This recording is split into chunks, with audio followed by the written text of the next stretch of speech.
Are you desiring more out of life? More love, more connection, more experience, just more aliveness?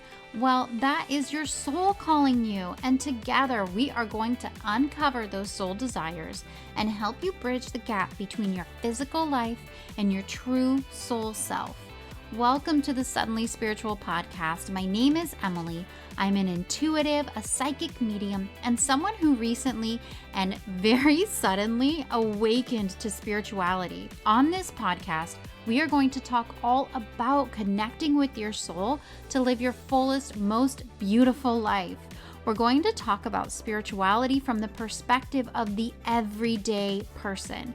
It's my goal that you feel seen and supported on this journey of discovering your soul and awakening to the incredible world of spirit. Let's get started.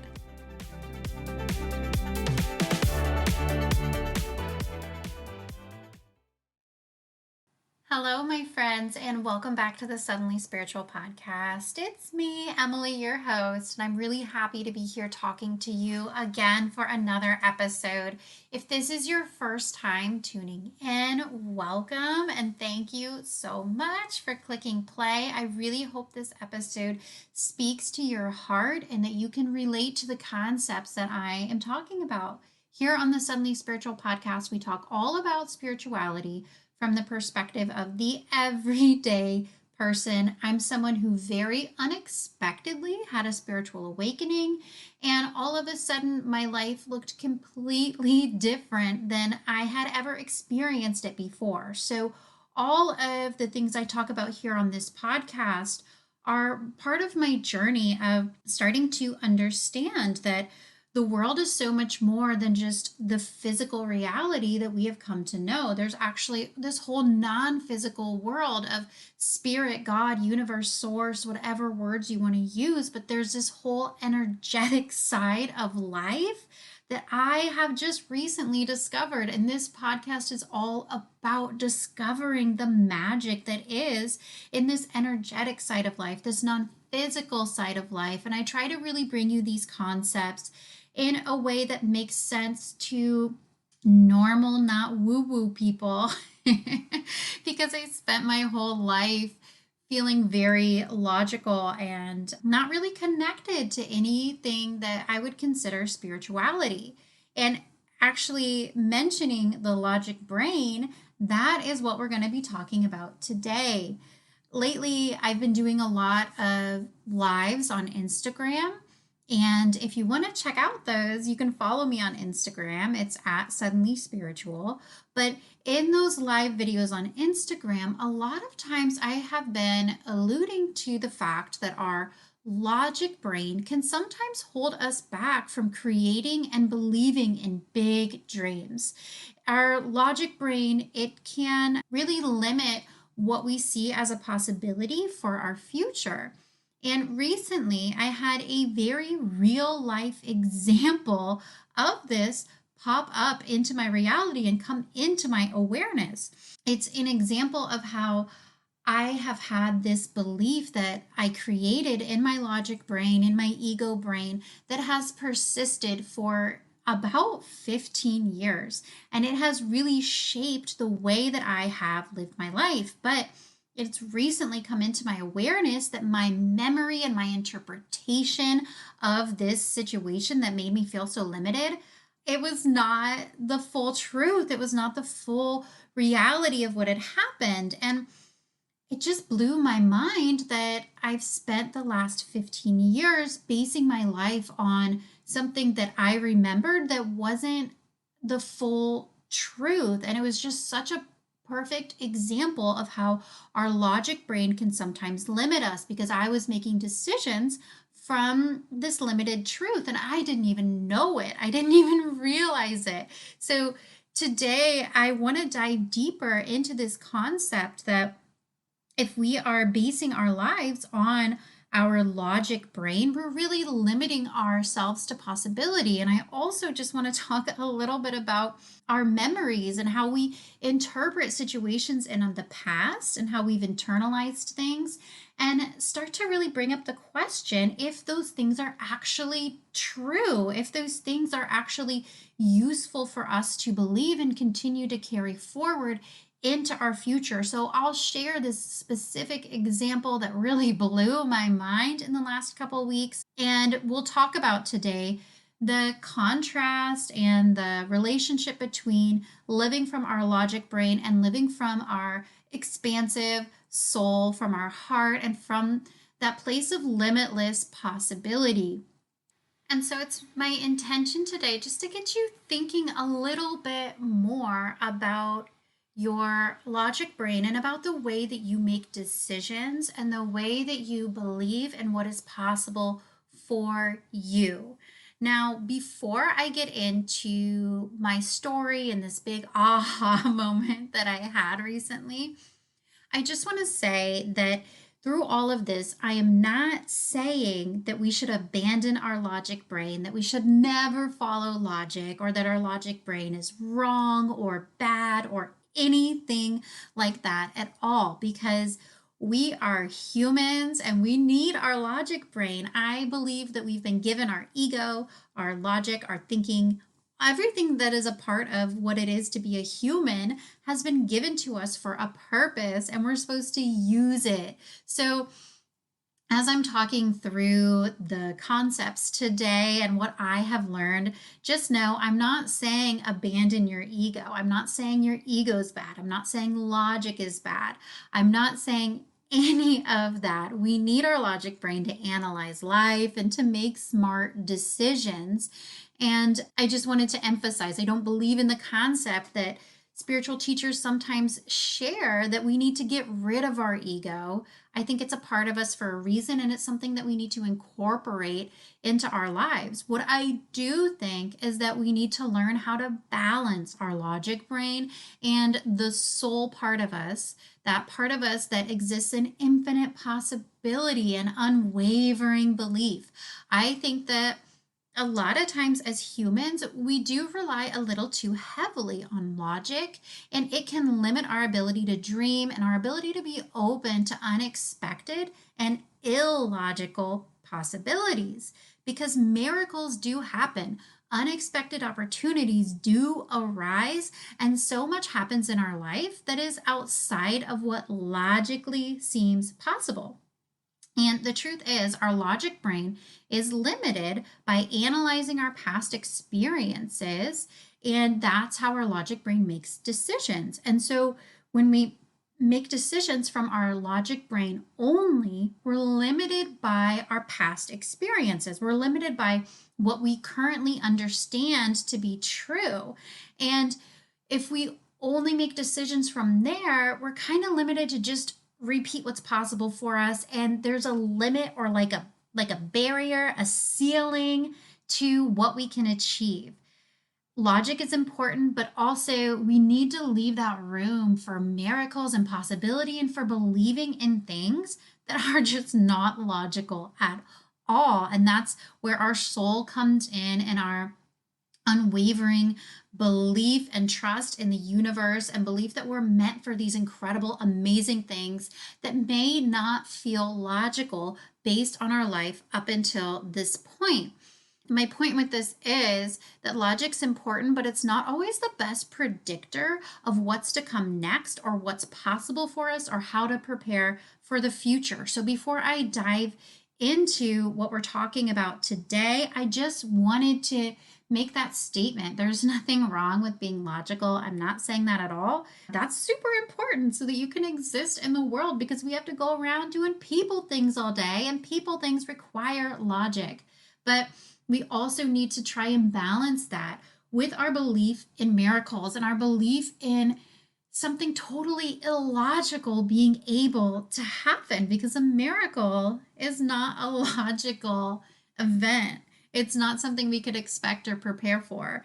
And miracles are real and they will happen in your life. And I can promise you they have already happened in your life. There's so much that exists outside of logic. So, with that being said, I want to share this story of something that happened recently that really just cemented in my mind the fact that the way that we remember our life and the way our brain has interpreted situations, our ego has interpreted situations, is not always accurate. And the fact that we often live from this inaccurate interpretation, it really limits the choices that we make and what we feel like we're worthy of, what we feel like is possible for us. And it deeply affects the decisions that we make and the beliefs that we hold about ourselves. So, on to my story. Very recently, I reconnected with a friend who I had a falling out with when we were probably teenagers, maybe in our early 20s, but it was maybe like 15 years ago, I would guess, that we really had this sort of major falling out. And for the last 15 years, I have felt guilty about this falling out. I have blamed it on myself and felt like I was a bad friend. And I didn't realize I had this belief that I was a bad friend until more recently. But friendship has always been something that's been really difficult for me. And I'm realizing that that difficulty stemmed from the belief that I was a bad friend, that I didn't deserve friendships. This is a belief that is here in me that I'm healing, that I don't deserve friendships because I'm not a good friend.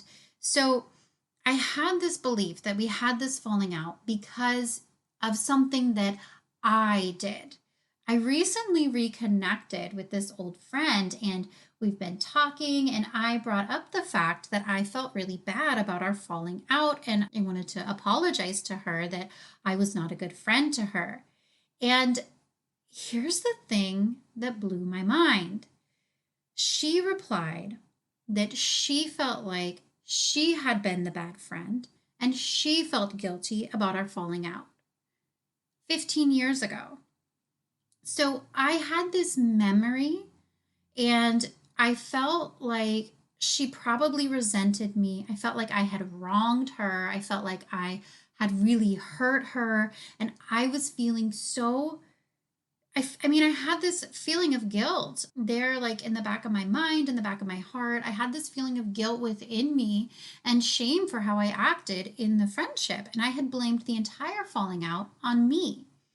And when I brought that up to her, she reflected back to me those same feelings and that same experience and the same interpretation, but flipped in her. She felt like she had wronged me. She felt like she had done something to really hurt me. And the truth is, I didn't have that negative memory of her.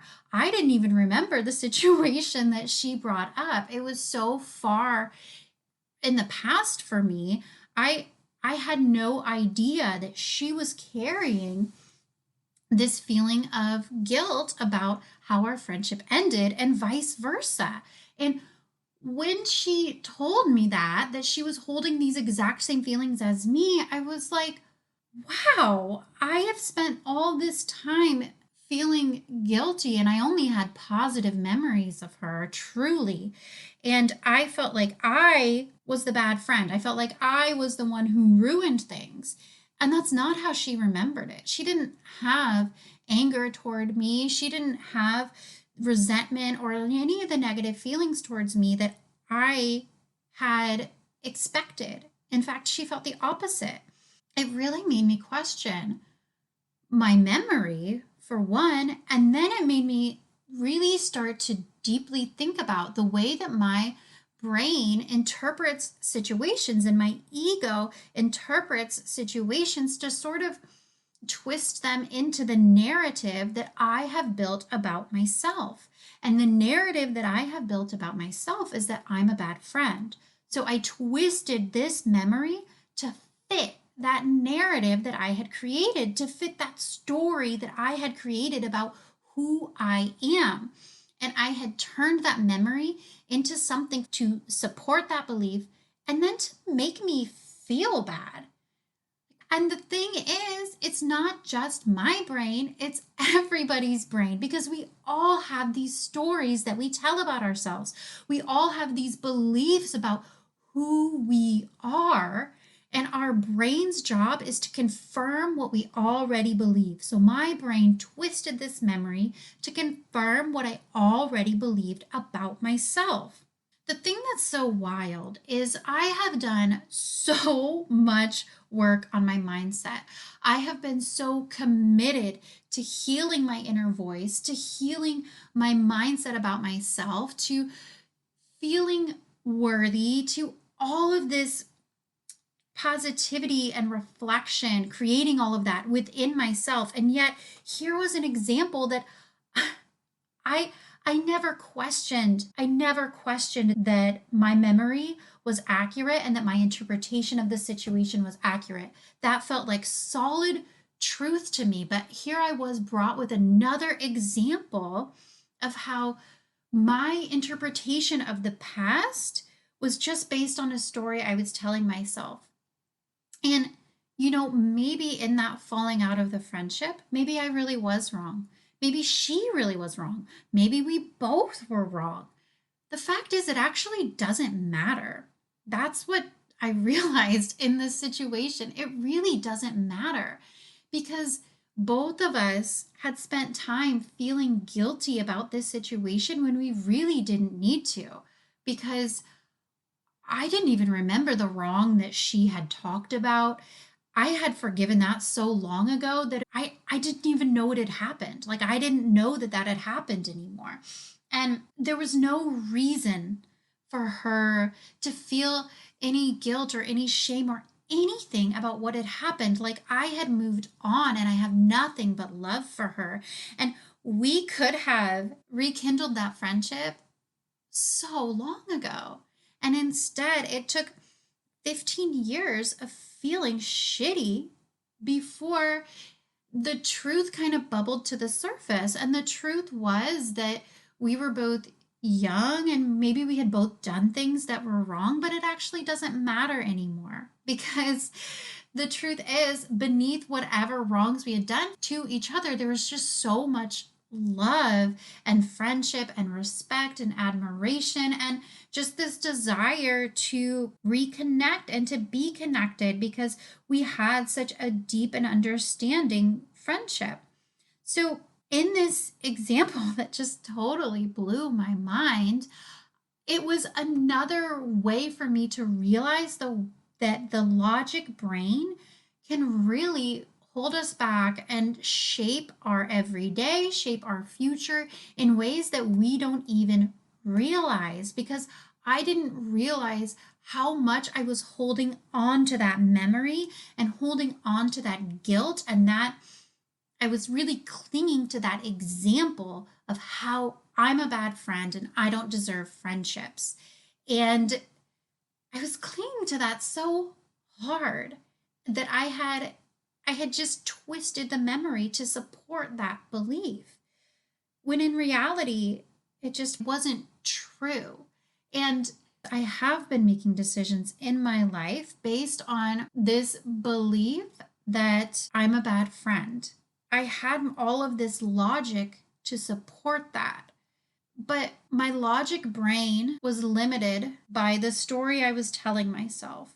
My logic brain was limited by the way I had twisted different situations to fit this story and to keep me in this belief and in this feeling. My brain was doing its job. Your brain's job is to prove yourself right.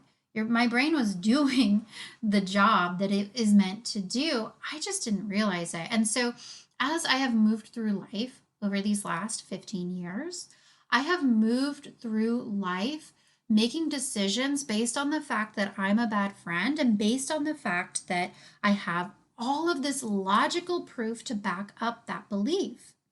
Everything's just been blown out of the water for me with this realization that that memory is not entirely true. And it was such a just in my face example of how limited our logic brain is. Because even when our logic brain is using things that we feel like are real, true, hard facts, it's not always correct. It's not always the full story. It's not always the complete truth.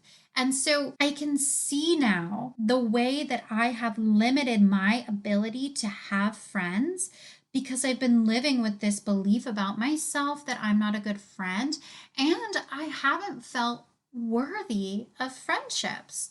And this is something, more recently I'm coming around to realizing. And then to have this example just show up in my face was such a gift from spirit to really support me as I try and heal this friendship wound that I have within me. The point of this whole story is not to just focus on this narrative I had in my head about how I'm a bad friend, but to just give you a real life example of how logic can really hold us back because our logic brain is not always correct. Our memories are not always the full story, they're not always reality. And so I just wanted to give you this example to give you some perspective and something to think about when it comes to making decisions in your life. I want you to start asking, what is this decision based on? Am I limiting myself in some way? Why am I limiting myself? Am I allowing myself to really lean into possibility, or am I staying within logic? Because, like I said, logic is important, but it's not the full story. And the full story is that there is infinite possibility for you. And even when something feels impossible because of your logic brain, there's a good chance that the logic you are basing your decisions on isn't even real.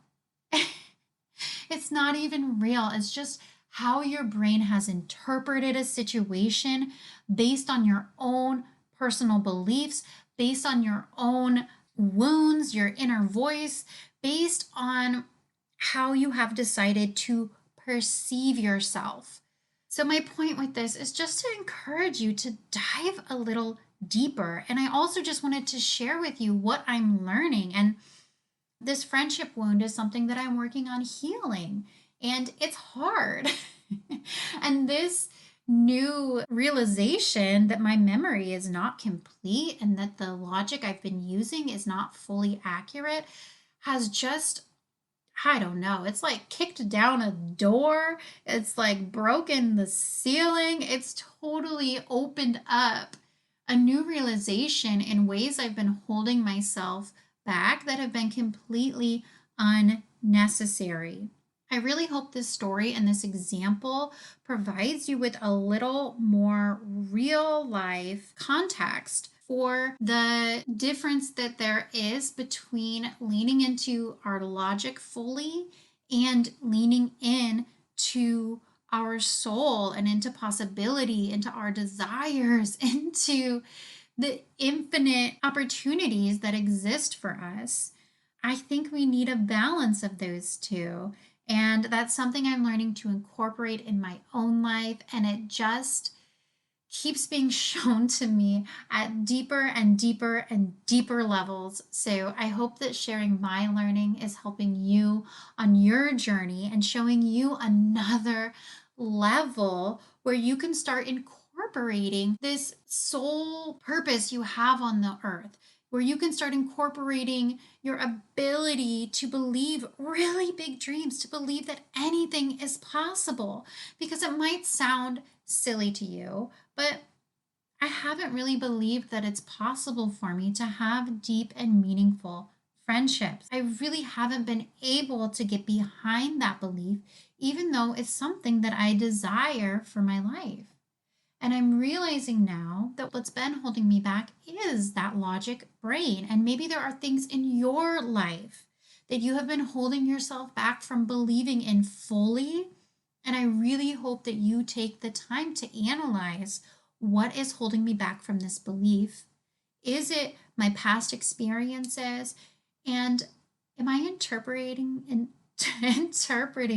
those experiences in a way that just fits my narrative, or is it accurate to what has actually happened in my life?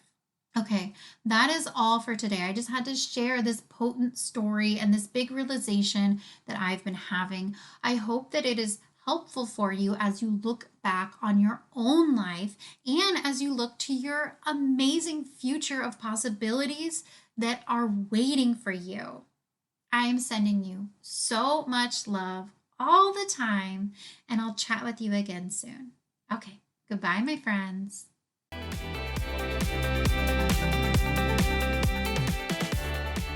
Thank you so much for tuning into this episode of the Suddenly Spiritual podcast. I'm so grateful that I get to be part of your journey of spiritual expansion. If you enjoyed this episode, I would love it if you would leave a review for me on Apple Podcasts.